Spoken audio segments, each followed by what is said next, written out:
Good morning, students. I am Rahul Kumar Gupta, your maths teacher. Students, in previous video, there was a spelling mistake by me in the spelling of the word dice. The spelling had been written die, except of dice. So, students, sorry for that. Please write the correct spelling dice in your notebook. Correct spelling है DICE. Okay और video में मैंने क्या use कर दिया था die. सो die नहीं होता बेटा, क्या होता है dice. Okay now next. In previous video we discuss about dice when a dice is thrown one time. In the next we start when a dice is thrown two times. Okay बेटा मैंने पहले ही आपको बता रखा है, coin हो चाहे dice हो, अपन कॉइन को जितनी बार टॉस करते हैं उतने ही कॉइन लेते हैं. वैसे सेम एज इट इज़ अपन जितनी डाइस को थ्रो करेंगे अपन उतनी ही डाइस लेंगे. ओके तो यहाँ पे when dice is thrown two times, तो सबसे पहले अपन इसके टोटल आउटकम्स की बात करते हैं. टोटल आउटकम्स का फॉर्मूला होता है, सैंपल स्पेस भी वही होता है, एक ही बात है, 6 की पावर n. 6 क्यों लेते हैं यहाँ पे, क्योंकि डाइस में 6 फेस होते हैं. ओके और n क्या रिप्रेजेंट करता है, नंबर ऑफ थ्रोन. तो डाइस को कितनी बार थ्रो कर रहे हैं अपन, 2 टाइम्स. तो n की वैल्यू कितनी हो जाएगी बेटा, 2. तो आपके पास जो टोटल आउटकम्स होंगे वो क्या होंगे बेटा, 6 की पावर 2. और 6 की पावर 2 कितना होता है, 36. तो स्टूडेंट्स अपन को ये 36 आउटपुट्स कौन कौन से होते हैं ये भी आना चाहिए. तो इसके लिए मैं आपको एक ट्रिक बता रहा हूँ जिससे आप इन 36 आउटकम्स को लर्न कर सकते हो, इजी गोइंग बना सकते हो. ठीक है तो उसके लिए अपन क्या करते हैं, 2 डाइस लेते हैं. एक डाइस ले लेते हैं अपन कॉलम में 1 2 3 4 5 6 और एक डाइस ले लेते हैं अपन रो में 1 2 3 4 5 6. स्टूडेंट्स अपन ने कंप्यूटर में भी देख रखा है, ऐसे अपन कॉलम्स में लिखते हैं और ऐसे अपन रो में लिखते हैं. ठीक है अब अपन क्या करेंगे, इनके आउटकम्स निकालते हैं. ठीक है तो सबसे पहले अपन क्या करेंगे, इस 1 को 1 से, तो 1 का 1 से कैसे लिखेंगे उसको 1 1. फिर इस 1 का 2 से कैसे लिखेंगे 1 2. फिर इस 1 का 3 से इसको कैसे लिखेंगे 1 का 3. 1 का किससे 4 से, तो इसको कैसे लिखेंगे 1 का 4. फिर 1 का 5 से 1 5 और 1 का 6 से. ओके अब यहाँ पे 6 फेस खत्म. अब अपन इसका कॉलम चेंज करेंगे, 1 की जगह क्या लेंगे 2, तो 2 का 1 से. फिर 2 का 2 से, 2 का 3 से, 2 का 4 से, 2 का 5 से और 2 का 6 से. सेम कॉलम चेंज करते हैं, 3 का 1 से, 3 का 2 से,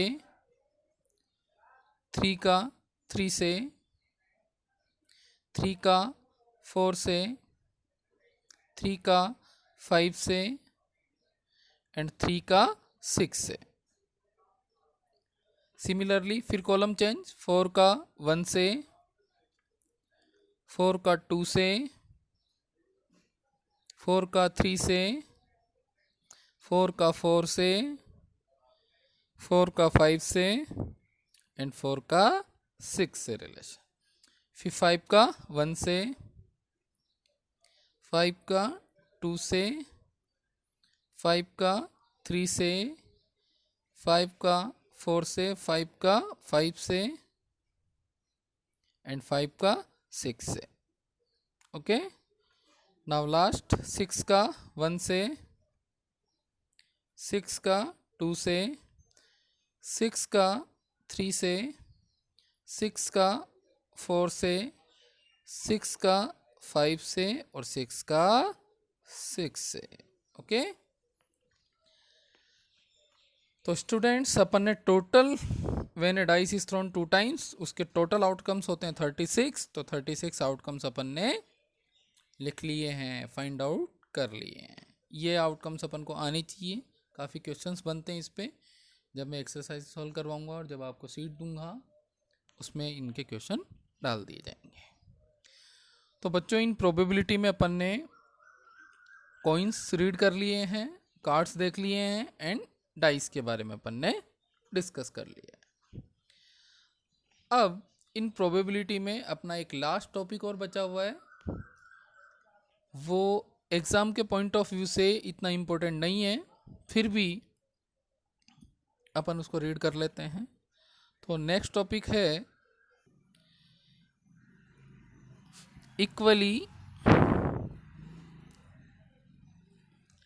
लाइकली आउटकम्स कि इक्वली लाइकली आउटकम्स क्या होते हैं। इसकी अपन डेफिनेशन लिख लेते हैं, फिर उसके बाद मैं आपको इसको समझाता हूँ। If all the outcomes of a sample space, sample space को अपन किससे रिप्रेजेंट करते हैं, as have the same chance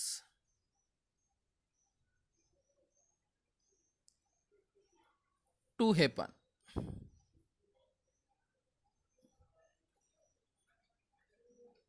same chance to happen, it is known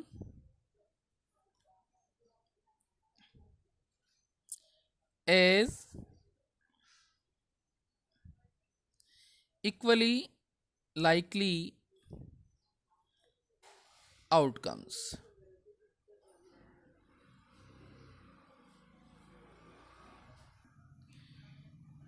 मतलब ऐसे आउटकम्स, जितने भी आउटकम्स हो उनके हैपन होने के, उनके अकर होने के सेम चांस हो, उनको इक्वली लाइकली आउटकम्स बोलते हैं। अब अपन इनके एग्जाम्पल लेते हैं बेटा कुछ।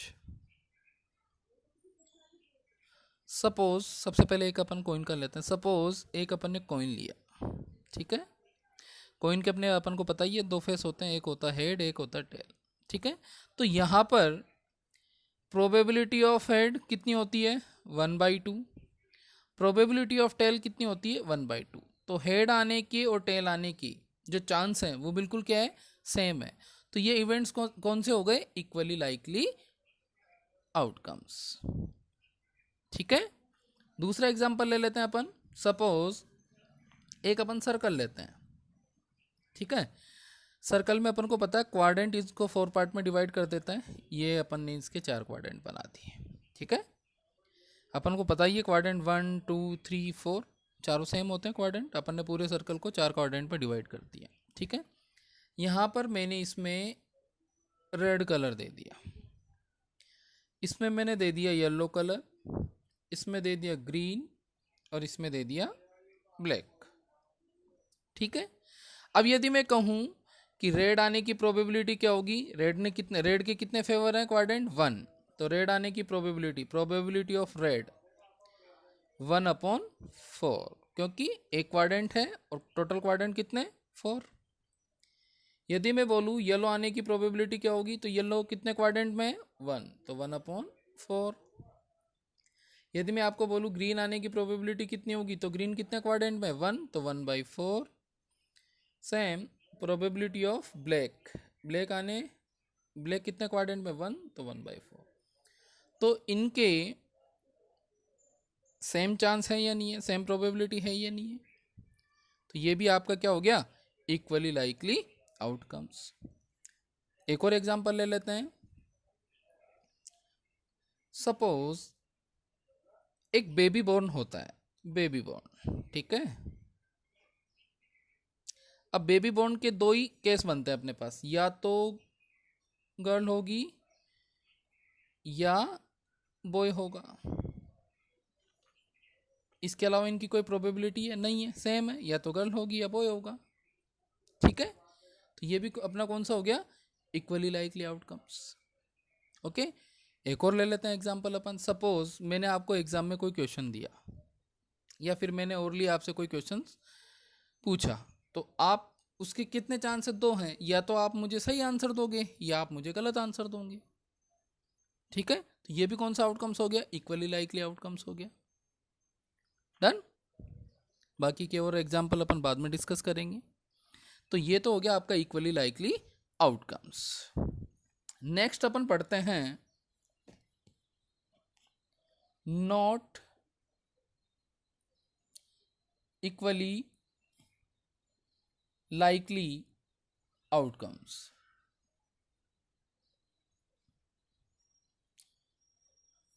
नॉट इक्वली लाइकली आउटकम्स में क्या होगा, if all the outcomes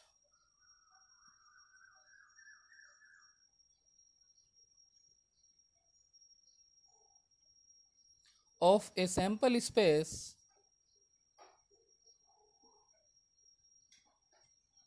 S do not have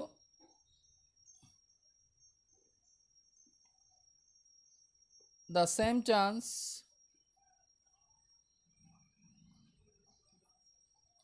to happen, it is known as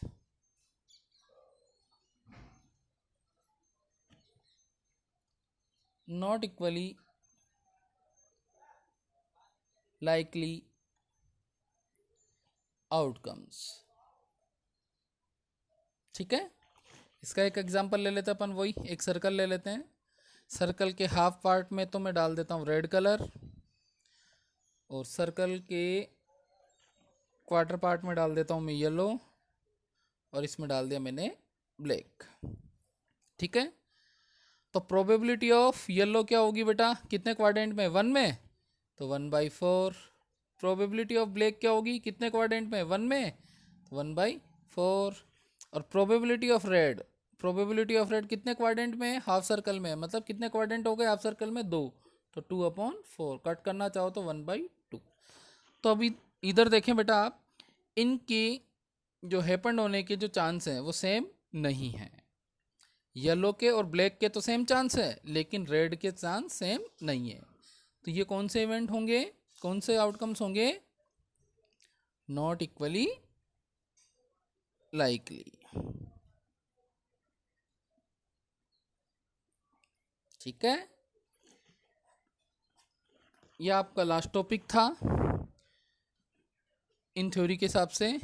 अब आपकी एक्सरसाइज बचती है, जो एक्सरसाइज अपन स्टार्ट करेंगे उससे पहले यदि किसी भी बच्चे को, किसी भी स्टूडेंट को इन टॉपिक से रिलेटेड कोई भी प्रॉब्लम हो, तो डेली मुझे सुबह 9 से 2 बजे तक मेरे व्हाट्सअप नंबर पे कॉल कर सकता है, व्हाट्सअप कर सकता है, और अपने डाउट क्लियर कर सकता है। इन वीडियोस में जो जितना आपको समझ में आ रहा है उसको आप अपनी फेयर वर्क में अपना वर्क कर लें, और इनकी पीडीएफ में जल्द ही आपको अपलोड कर दूंगा ताकि आप अपना फेयर वर्क कर सकें। Thank you.